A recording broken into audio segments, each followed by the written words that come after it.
Good design should last forever, but needn't last forever in the environment. Good design should function well, it should look good, but above all, it needn't, be some sort of epitaph for a designer to last for thousands of years.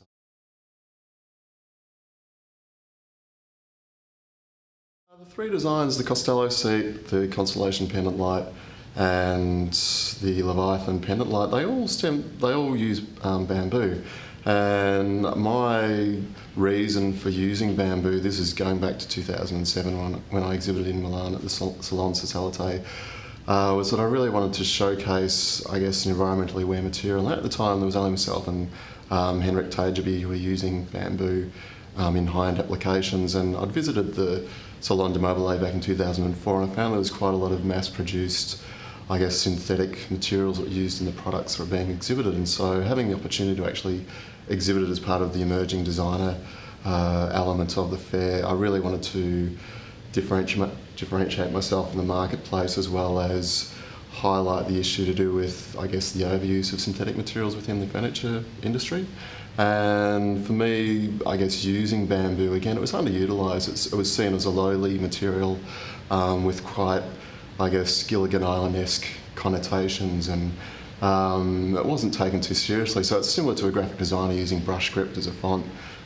It's kind of not cool, but at the same time, it's quite a challenge to actually use it. So for me, it was showcasing the environmental benefits as well as the high-end versatility of bamboo, whether that's in veneers, cross-laminated boards, or in its natural state as in pole form. So actually coming up with the range, there were 4 pieces in the initial range that I came up with. With the 3 pieces that are being exhibited, each one has taken something from furthering, the environmentally aware benefits or the strategy behind the range, whether it's material efficiency, so looking at how the most material can be, or the least amount of material can be used for the maximum effect within a product.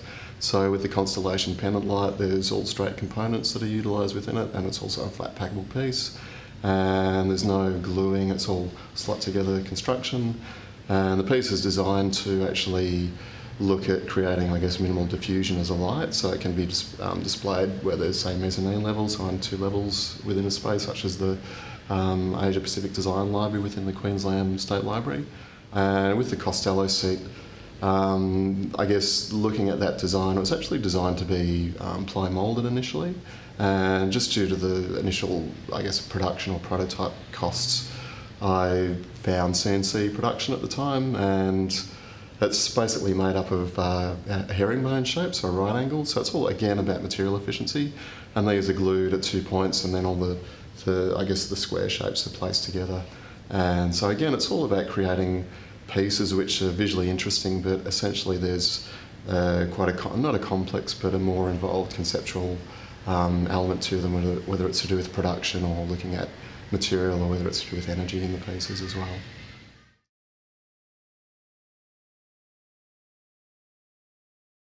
It's quite diverse because many of the Queensland practitioners come from not just Queensland, but all over the world, and also from various states around Australia. So it's really, for me, it's a melting pot. I think there's no one aesthetic. We can claim to be quite an easy living society. We can claim to have a certain aesthetic, but I think it is quite diverse in terms of what we do as designers.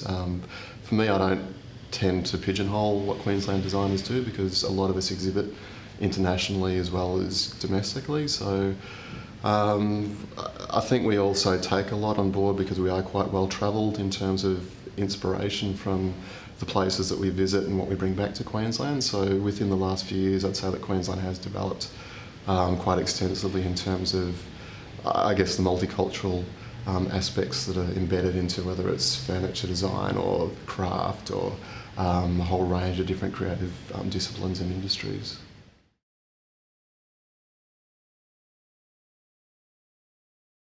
I think it's got an interesting future in terms of how it has to adapt in terms of, again, global economics and efficiencies.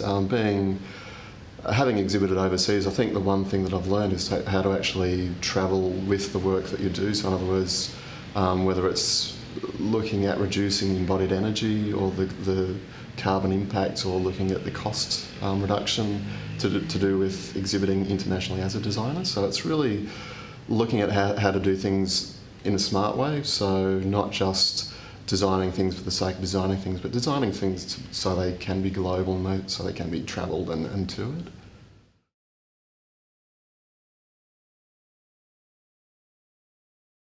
Going back to the global essence of design is looking at redirective practice, so looking at, again, keeping up with what is happening in terms of what they call, I guess, design futures, and how to actually look at, as a designer, how do you actually amend your practices, again, not just about designing things, but designing things from a holistic approach, whether it's looking at sociological issues or environmental issues, and how to actually better your design work, and not just designing, again, ephemeral items, but actually designing pieces that matter, so there's a necessity behind the piece, and looking at, I guess, how that fits in within the global scheme of things, and actually being aware of what's going on and not just designing in isolation. I think that's, again, looking at Queensland design, it's been an important step in the last few years that we've gone beyond designing in isolation and actually designing or creating things that actually have some sort of collaborative element or some sort of global acceptance.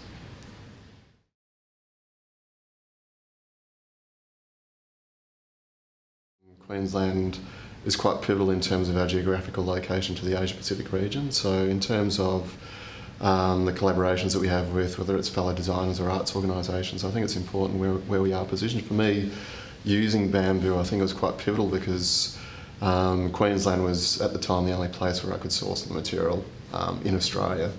Since then it's gone into every other state, but for me it was a case of being in the right place at the right time in terms of sourcing the material and being inspired by the material, and I guess how it's dictated my design path and design career. So in terms of how Queensland is placed within, I guess, the Asia Pacific region, I think it's very important that we take on a whole lot of different cultural cues as well, and don't isolate ourselves, and that expands globally too. So we can be seen as an individual, but at the same time we're seen as a collective within that Asia Pacific region.